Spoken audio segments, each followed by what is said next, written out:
इस वीडियो के माध्यम से आपको पता चलेगा कि वर्ष 2023 मिथुन राशि के जातकों के लिए कैसा रहेगा। यह वर्ष उनके स्वास्थ्य के लिए कैसा रहेगा, उनके आय व्यय की क्या स्थिति रहेगी, मित्रों, भाई बंधुओं, संतान और जीवन साथी का क्या सहयोग रहेगा, भाग्य साथ देगा या नहीं, कोई भूमि भवन के योग है या नहीं। नमस्कार मेरे प्रबुद्ध मित्रों, एक बार फिर आपका स्वागत है आपके अपने चैनल एस्ट्रो संवाद में।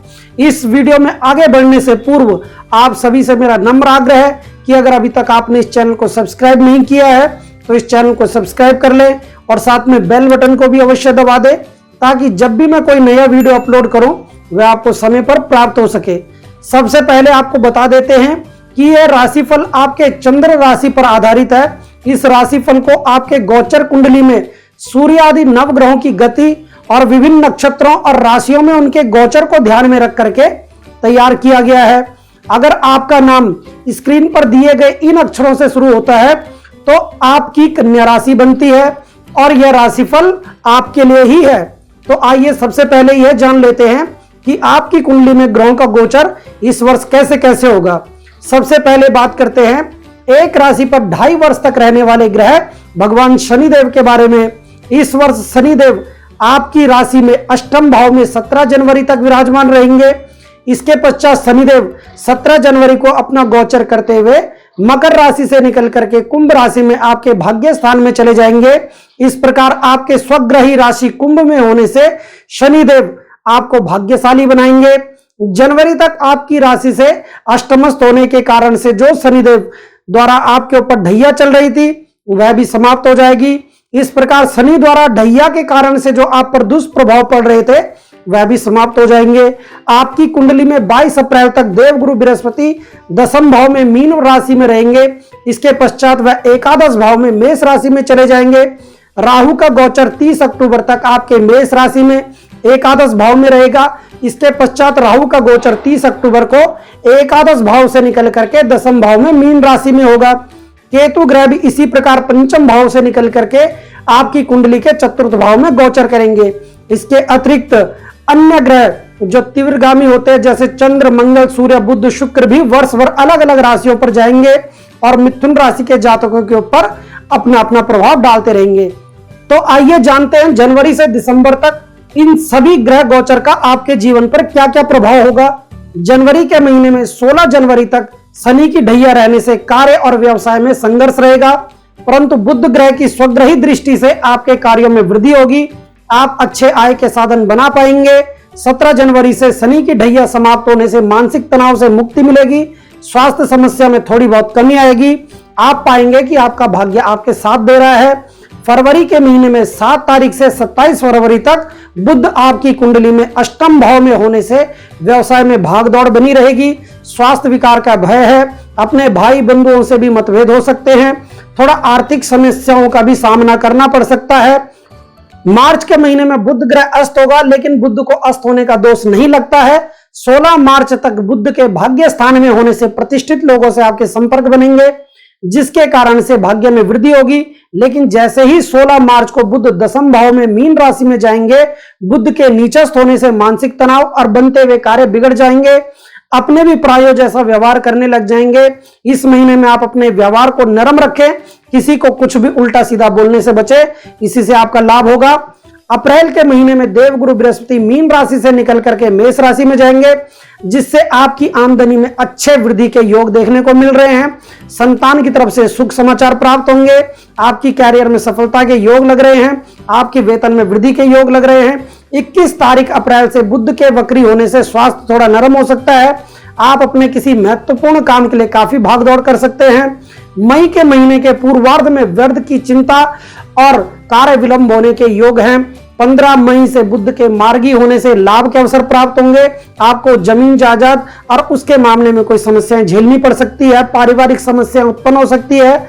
अगर कोई कोर्ट कचहरी का केस चल रहा है तो वह इस महीने आपके हक में आ सकता है। जून का महीना आपके लिए सामान्य साबित होगा। 7 जून से 23 जून तक बुध के 12वें भाव में होने से व्यवसाय और काम संबंधी भागदौड़ लगी रहेगी। खर्चों में बढ़ोतरी के योग हैं। लेकिन 24 जून को बुध के मिथुन राशि में जाने से आपकी वाहन के योग बन रहे हैं। किसी मनोरंजन की वस्तु पर आप खर्च कर सकते हैं। अपने किसी प्रियजन से आपकी मुलाकात हो सकती है। जुलाई की शुरुआत में आप कोई भूमि, भवन, वाहन खरीदने की योजना बना सकते हैं। 8 जुलाई के बाद आपके स्थान परिवर्तन के भी योग लग रहे हैं। आपको अपने स्वास्थ्य का ध्यान देना चाहिए। इस महीने आपको मित्रों का सहयोग प्राप्त होगा। गुप्त शत्रुओं से आपको सावधान रहना पड़ेगा, लेकिन आप उन सब पर भारी ही पड़ेंगे। अगस्त के महीने में अनेक प्रकार की बाधाएं आएंगी, बिना बात की यात्राएं करनी पड़ेंगी, मानसिक तनाव और क्रोध का सामना करना पड़ सकता है। अपने किसी भाई, बंधुओं, मित्रों से तनाव हो सकता है, बिना बात के खर्चे बढ़ेंगे।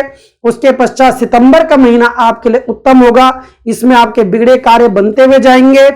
16 तारीख से बुध के मार्गी हो जाने से मानसिक तनाव से मुक्ति मिलेगी। परिवार और जीवन साथी का सहयोग मिलेगा। उन्नति के अवसर बढ़ेंगे। आप जीवन के कई क्षेत्रों में आगे बढ़ेंगे। अक्टूबर का महीना आपके लिए बढ़िया होगा।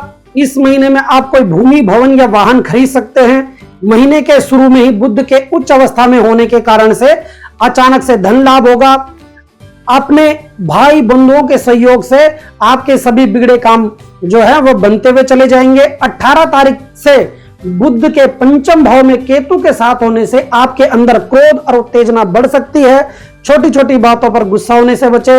नवंबर के महीने में थोड़ा जमीन जायदाद संबंधित दिक्कतें आपको आ सकती है। आर्थिक मामलों में समस्या आएंगी। यह महीना आपके प्रेम संबंधों के लिए अनुकूल है। दिसंबर के महीने में लगन पर बुध की स्वग्रही दृष्टि होने से धन प्राप्ति के योग बनेंगे। इस महीने पर्यटन यात्रा भी कर सकते हैं। 13 दिसंबर से आपकी योजनाओं में थोड़ा विलंब होने से आपको मानसिक तनाव हो सकता है। आपकी मां के स्वास्थ्य में गिरावट आ सकती है। इस महीने में भी जमीन से जुड़े मुद्दों में दिक्कत आ सकती है। अब बात करते हैं मिथुन राशि के स्वास्थ्य के विषय में। तो वर्ष की शुरुआत में ही स्वास्थ्य से संबंधित समस्याएं उत्पन्न हो सकती है। वर्ष की शुरुआत में शनि का अष्टम भाव में और मंगल का द्वादश भाव में विराजमान होना शारीरिक क्षति, छोटी दुर्घटना या कोई ऑपरेशन के योग भी बन सकते हैं। 30 अक्टूबर के बाद राहु के दशम भाव में आने से और केतु के चतुर्थ भाव में होने से मौसम जनित संक्रमण आपको परेशान कर सकता है। मिथुन राशि के धन और लाभ के विषय में बात की जाए तो यह वर्ष आपके लिए मिला जुला रहेगा।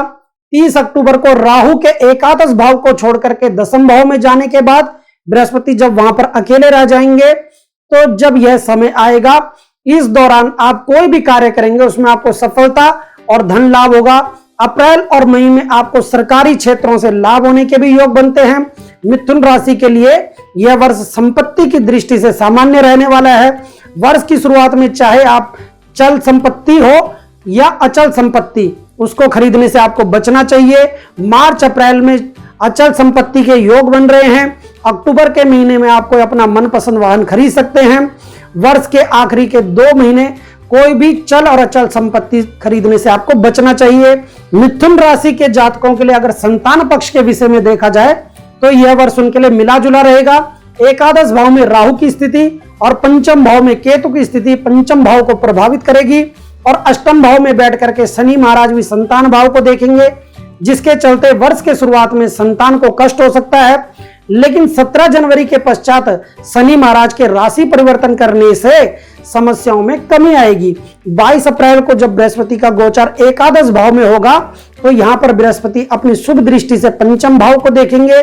यह संतान के लिए बढ़िया होगा। संतान प्राप्ति के लिए अगर प्रयास कर रहे हैं तो उनके प्रयास फलीभूत होंगे। जिनके पास पहले से ही संतान है उनके बच्चे पढ़ाई लिखाई में बढ़िया परफॉर्म करेंगे। मिथुन राशि के विद्यार्थियों की बात की जाए तो वर्ष की शुरुआत उनके लिए थोड़ा सा कमजोर रहेगा, लेकिन 22 अप्रैल के पश्चात जब बृहस्पति विद्या भाव को पूर्ण रूपेण देखेंगे तो उनको विद्या का लाभ मिलेगा। प्रतियोगिता अगर परीक्षाओं में बैठ रहे हैं तो मनोवांछित लाभ को प्राप्त कर सकते हैं। विद्यार्थी उच्च शिक्षा ग्रहण करने के लिए विदेश यात्रा भी कर सकते हैं, अर्थात विदेश जाने के भी योग बन सकते हैं पढ़ाई के लिए। उन्हें अप्रैल और मई में यह सफलता प्राप्त हो सकती है। अगर मिथुन राशि के कैरियर के विषय में बात की जाए तो वर्ष की शुरुआत में आपके लिए अच्छी रहेगी। इस वर्ष आपके नौकरी परिवर्तन के भी योग लग रहे हैं। अगर आप स्थानांतरण चाहते हैं तो वह भी आपको अपने मनपसंद स्थान पर मिल सकता है।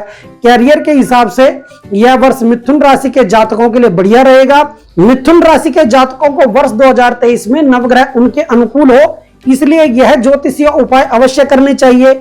आपको बुधवार का व्रत रखना चाहिए, भगवान श्री गणेश का पूजन करना चाहिए, भगवान श्री हरि के विष्णु सहस्त्र नाम का पाठ करना चाहिए, गणेश चालीसा या गणपति अथर्व शीर्ष का पाठ करें, गाय को हरा चारा खिलाएं, हरे रंग की वस्तुओं का दान भगवान विष्णु के मंदिर में बुधवार सुबह करें, प्रतिदिन गाय के लिए एक रोटी अवश्य निकालें, अगर संभव हो तो एक अच्छा पन्ना रत्न धारण करें। यह आपको बुधवार को प्रातः करना है, छोटी उंगली में, सबसे जो छोटी उंगली होती है उसमें धारण करना चाहिए।